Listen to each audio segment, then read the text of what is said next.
the New York Mets, the first team to make a major move. You know, we talked about it. I know you remember. I brought this up in season last year about the Mets needing to explore trading Brandon Nimmo. There was a lot of thought that it wasn't realistic, whether it be then or now. Well, it is. It's official. The Mets just announced it in a press release. Brandon Nimmo is a Texas Ranger. Marcus Semien, a New York Met. I think it's an awesome move by the Mets. I really do. To me, it tells me that they are finally ready to build this thing the right way. You know, a lot of you, and it goes back even before last year, you know, you talking about the core and us talking about the core. Like, they just had to change things. You know, Nimmo, you're going to appreciate what he was, but that doesn't hang banners, man. It just doesn't. I mean, that's great. Sentimentality works sometimes, and when that player is somebody that's really important to you, which I get, I know that Nimmo is, and I respect that, and I'm sensitive to it. But I think sometimes, and it's happened with me as well with other players that I care about that deeply, same with you guys like with Pete, where there's a deficiency or two, and you allow how you feel about that person to overshadow the bottom line impact the player has on the team. And Brandon Nimmo, the last couple of years, has had some aggravating, alarming lower extremity injuries, plantar fasciitis, things that have robbed him, not that he ever really stole bases anyway, but robbed him of a little speed in the outfield. He's got one of the worst arms, if not the worst arm, of any left fielder in baseball. And I don't think he's going to age very well. So I give the Mets a ton of credit. It's a very proactive, very forceful forward move. And the other thing this means is they're doing a lot more. Yeah, I mean, this is the first of many moves, but to get started, they had to make a change with the core. And there was no way, I've said this many times here on SNY, there was no way to improve their team defensively, which is something Stearns made an emphasis, he made a point to talk about that right out of the gate. After Run prevention is the first thing he said. There's no way to make this team better defensively if you had both Nimmo and Pete Alonso back. So one of those two had to go. And if you were going to invest in one of them, which one would you invest in? For me, I know the answer. It's very simple. I'd invest in the power of Pete Alonso. Now you free up the DH spot as well, because Nimmo, if he were here and you were stuck with him for the next 5-6 years, he was going to have to be a DH. You're saying you don't think he's going to age well. He wasn't aging well. That's true. Already. It's not a knock on him, and he played 155 games, but he's playing a lot of these games hurt. He's banged up. High character guy. Easy to love and root for. I get it. I like him too. You know what I like more than Brandon Nimmo? The Mets winning. I don't understand these fans. Like, what is this in the... I'm not a 9-year-old kid, so I can understand a kid being hurt that his favorite player got moved. But it's all for the greater good. The Mets didn't make this move to rip the hearts out of their fan base. They tried to make this move because they want to win. And by the way, I think it leads directly to Pete Alonso being back. Now, do the math. You think the Mets are really going to trade Nimmo and let Pete walk in the same offseason? That would hurt the fan base to a point where they'd have a lot... I mean, they better make sure they win in that regard. So I think Pete's coming back now. Okay, so... I don't necessarily agree, so we'll have the conversation. But before we even get to Pete, let's piece this together a little bit further with left field. Yeah. So, obviously, you can go after Bellinger, and even when Nimmo was here, we thought that was a real chance, and that's going to happen. They'll make a move for Bellinger. Maybe there's a real run coming for Tucker. We've talked about Kwan maybe as a trade chip for the Yankees. Why wouldn't Kwan now be a trade piece for the Mets? Should be. Okay. Should be. I think everything should be in play. You also could move Juan Soto to left field and upgrade in right field.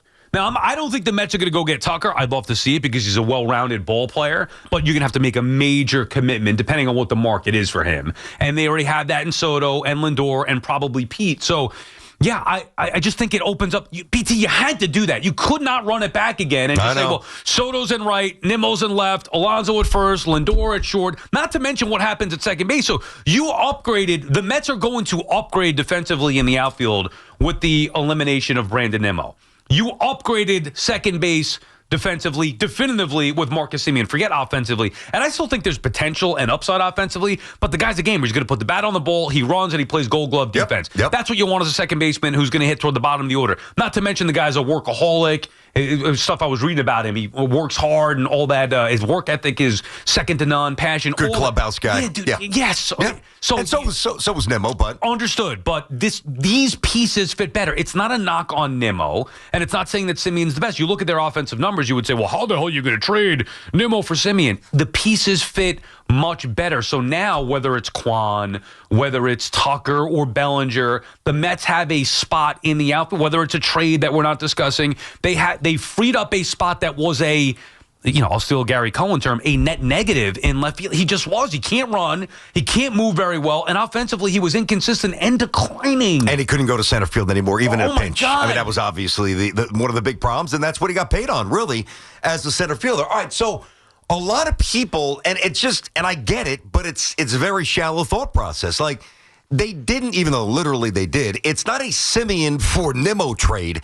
I think it's a McNeil for Simeon trade because McNeil's next. So you're going to have it up. And I'm with you. I think there's a good chance that Simeon bounces back offensively. I'm not saying. And even if he doesn't, it's a second baseman with Gold Glove defense that's hitting at the bottom of the order. Correct. Who's better than what they had? Look at McNeil's numbers. Yeah, he could run a little bit. I think he'll be rejuvenated, especially if Pete's back and you have Soto, depending upon where he hits, also, whatever, Lindor. Pete, specific thing. I forgot to mention this on SNY last night. Simeon at second base defense, right? Yeah. Even if Pete is back, he's going to eliminate some of the problems defensively with his range at second base. Yeah, I wouldn't put too much into that because to me, I hear you. It's a fair thought. But I watch Pete play first base. Not even to get down this rabbit hole too much, but I watch Pete, and to me, the issues aren't too much to his right. It's more the arm. I get it. More the arm, whatever. But obviously, Simeon, who's an elite defensive player, he's going to help out a little bit. He's not going to hurt Pete. Put it that way. So now you look at a roster. McNeil's still here. He won't be. Acuna, Beatty, Mauricio's, Vientos, some of those guys, and then you throw Jet Williams and whatever. Now here's what I think happens the rest of the winter. You go out there and you convince the Tigers to trade Skubal, something we've always thought. And now you have an ace, all right? And you don't give up McLean for rental. Oh, God almighty. If they get Bellinger, forget about complicating my world. This is about the Mets. If they get Bellinger, I mean, the Mets, with one move that had to be done, that's painful for some of you, the Mets have a chance to go from to dominant. Well, now they're going to have to replace the offense that was lost from Nimmo. So where are they getting that from? It could be in center. It could be in left. And I would assume one of those spots will be filled with a proven player, whether it's via free agency or trade. Yeah. I think one of them is going to be a trade. I think they're going to sign somebody. I think one's going to be a trade. Well, one could be one of the young kids. They love Benj. I don't think he's going to start opening day. I'm not watching. Who knows? But that's too risky. I don't like that. Maybe not opening day, but eventually. I don't think it's you can't go. Remember, they have a hole in center field. So now they have a hole in center field and left field. They're going to fill one of them, I would bet, either via trade or free agency. The other one, I wouldn't be shocked if it were filled within from the farm system because you're just not going to. They also have a hole potentially at third base. And you say McNeil is gone. Now, I hope that that's the case. I'm not so sure. But if he is back, he's back in what his role should be. The first guy off the bench to play a little second, could play a little first, could play some third, could play some outfield. That's what you would want as a. Now, I would trade him, but if he's back, he's not back as an everyday player. There's no world that that's going to be the case. Yeah. Because even right now, if they didn't make another move, Beatty would play the bulk at third, and now your infield is set, assuming that they bring Pete back, by the way, which is a big assumption. But yeah. Now, I don't see this happening. Now, if this did, this would offset for me the enthusiasm of what happened. And that was a stunner. I saw that. I'm like, wow. Not that I never thought it would happen. I wasn't thinking Simeon necessarily, but I mean, that was a gutsy, bold move by the Mets. And again, I love them for doing that. It's hard to break up a core, which is why I'm less convinced that Pete's back as you are. But what can happen is, all right, you upgrade second base, and now McNeil stays, and McNeil's your starting left fielder. That can't happen. Yeah, and I don't think that's going to happen. I don't either, but that can't happen. But here's why I say now, just let's get to two things. Before we get to even the Alonso part of it, although I guess it gets tied in.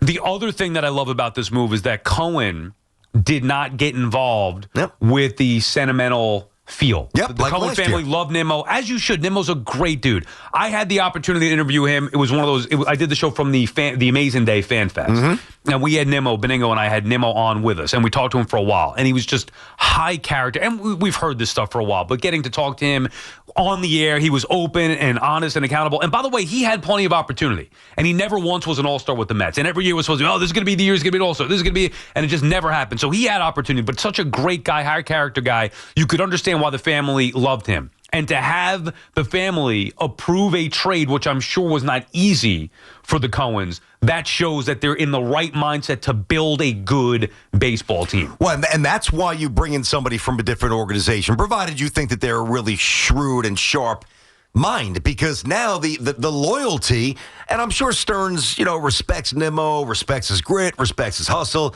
He didn't draft him. He didn't, he wasn't scouting him in Wyoming, when he was playing summer ball. They didn't even have high school baseball up there. Some of you probably know that. I'm sure many Met fans do. So he doesn't have any attachment to Brandon Nimmo. He came here, and he could be a little callous. And when you try to do something that you haven't done since Run DMC was blasting out of my speakers as a kid, you got to do things like this that are unpopular. And you've got to be willing, in the court of public opinion, for a couple of days to take it on the chin because you believe that's the right move. And that's what's happening here. Now we get to Pete. Yes. No, you don't know. I don't know. Right. We don't know. But I am of the opinion that since they already did this, they might go all in, and it's a little more probable than not for me today that they are moving on from Pete. Okay. Rather than because they got rid of one, now you justify bringing back Pete. I don't feel that way today. From the sentimental aspect, I could understand why you and maybe others think that, well, if he could get rid of Nimmo, then they're going to get rid of Pete. Forget that for a second. Think baseball. Okay, let's go. Do you think that the Nimmo trade made the Mets better or worse offensively? I think it got them worse offensively. Correct. Yeah, power. Yeah, worse. They cannot afford now to lose. You could argue that they couldn't afford to lose Pete to begin with. Mm-hmm. They cannot afford to lose his offense now. And that is something when you now have Nimmo out of the equation. And remember all this talk about, well, Soto's going to be DH. Yeah, he might be in 5 years or something like that. It's not anytime soon. Pete's going to be DH. Nimmo's going to be DH. Now you don't have to worry about Brandon Nimmo. So now, with the luxury, and Pete said he'd be willing to play more DH, with that luxury, you can get a first baseman, part-time first baseman, to help upgrade the defense at first, at least on occasion, and also keep his bat in the lineup. He also could play first base and be a plus first baseman offensively, but they cannot afford now. Forget about the sentimentality and love. Just baseball. I got you. They can't That's all that matters right now. To lose his bat. They chose one of those four. To me, it had to be Nimmo or Lindor. And I know Lindor would. They went bold. You know me, I would go even more bold. Yeah, you said you would have traded Lindor. Fair enough. But at least I got one. And it's nothing personal. It's just baseball-wise, it had to happen. Now, they also need to acknowledge that the next move that has to happen is bringing Pete back. In addition to upgrading the outfield, which I think that they will. Mm-hmm. But if they lose Pete's bat now, I'm not opposed to shaking up the core, but harder to replace it. They're not getting Schwarber because he's only a DH. They're not getting. I can't envision that being the case. How are you replacing not only Pete, but Pete and Nimmo's offense? That's the question. That's the essence of everything we're getting to here. Let's get to it more. So before I give you my answer, and it's a guess, obviously, who do you think's the opening day left fielder for the Mets? It's a great question. Because that will then reshape or further shape my answer about Pete. I think people could keep throwing out Bellinger. I don't think Bellinger's leaving the Yankees. So I don't think he's going to be an option. Okay, so put him aside. So not him. Okay. I think that there's a chance. Now, again, I got to go over all this stuff, not just the free agents, but also trade possibilities. Well, the trade, yeah. I mean, I think Simeon will be here. I think there's a chance they move Juan Soto to left field. Okay, but then who's playing right? Well, they're gonna have to get a big time right fielder. Why not get a big time left fielder? You could. Who's the guy? I'm saying Quan? Either one. Well, Belly? okay. Well, if you get Quan, then maybe it's Soto in right, and I would do that. If I just think Quan though is a perfect fit for the Yankees because you have him hitting in front of Judge. Obviously, the defense, leadoff, all those things pertain to the Mets. I think the Yankees actually need him more. The Mets could have a leadoff hitter in Lindor or whatever, however they figure it out. Yeah. The Yankees have been lacking Quan, but yes, I would be open to Quan. I also think the Mets need a little more power than the Yankees do, so I would be open to, again, I don't think it's realistic that they get Bellinger because I think Bellinger wants to stay with the Yankees, and I don't think ultimately it's realistic that they go all in for Tucker, but maybe there's an outfielder that they could go poach, whether it be right field or left field, and you could move Soto to left in that particular case. So I don't have a specific answer for you, but I don't think it's just as easy as, okay, Nimmo out, go sign top free agent. I don't think it's as easy as maybe it seems in the minds of some, but it doesn't mean you can't get it done. So I would volley back this, and I'll pose it in the form of a question, but I'll give you my answer immediately, so it's more rhetorically. Which Met team would be better on paper on opening day next year? Either Quan and Tucker in left field and Bellinger at first base, or Pete at first base and a similar situation in left field that I just addressed. I'll take the better defender in Bellinger. And by the way, so you're saying you want them to get either Quan or Tucker for left and Bellinger. Yeah. Yes. Yeah, I don't think that that's realistic. I don't think that it's unrealistic. I mean, why not? Somebody's going to get Tucker. Somebody's going to get Bellinger. Now, by the way, I do think that Bellinger's inclined to stay with the Yankees. But if you think that Bellinger would be a better night-to-night fit, because, again, sentimentality's out the window. We're talking baseball. And I believe that Bellinger would make the Mets a better buttoned up for the obvious reasons. If he's playing first base over Pete, lack of power, but everything else in his box checking. And then if you do something bold in left field, I think that that's a better Mets team than with Pete back. And I think that they might be thinking that. I think they need Pete back, and then from there figure out which one of the available outfielders. I don't care if it's a right fielder or a left fielder. Get one of the best available outfielders. Trade, free agency, they need, this is not now a luxury. They now need one of the best available outfielders. They have to determine who that is. I agree with that. Now, the one caveat here is we kind of just dismiss and be like, Bellinger wants to be a Yankee. What if the Yankees, who were hot for Tucker last year, I'm going to use a different H word, but the Yankees wanted Tucker last year. What if they revisit that and want to go all in on Tucker this year? There's no room for Tucker and Bellinger. It's one or the other. Yeah, the Yankees aren't doing that. And then in that case, if the Yankees land Tucker, which I still think is possible, then maybe the Mets get Bellinger. I think Bellinger would be the perfect fit. We've gone over it many times. He could play center. He could play first. Think about this. Changes everything for you. If your young center fielder's not ready to start, Bellinger could play center, and then if he's ready, he comes in, Bellinger goes first. Or you want Pete to DH, Bellinger at first base for a day.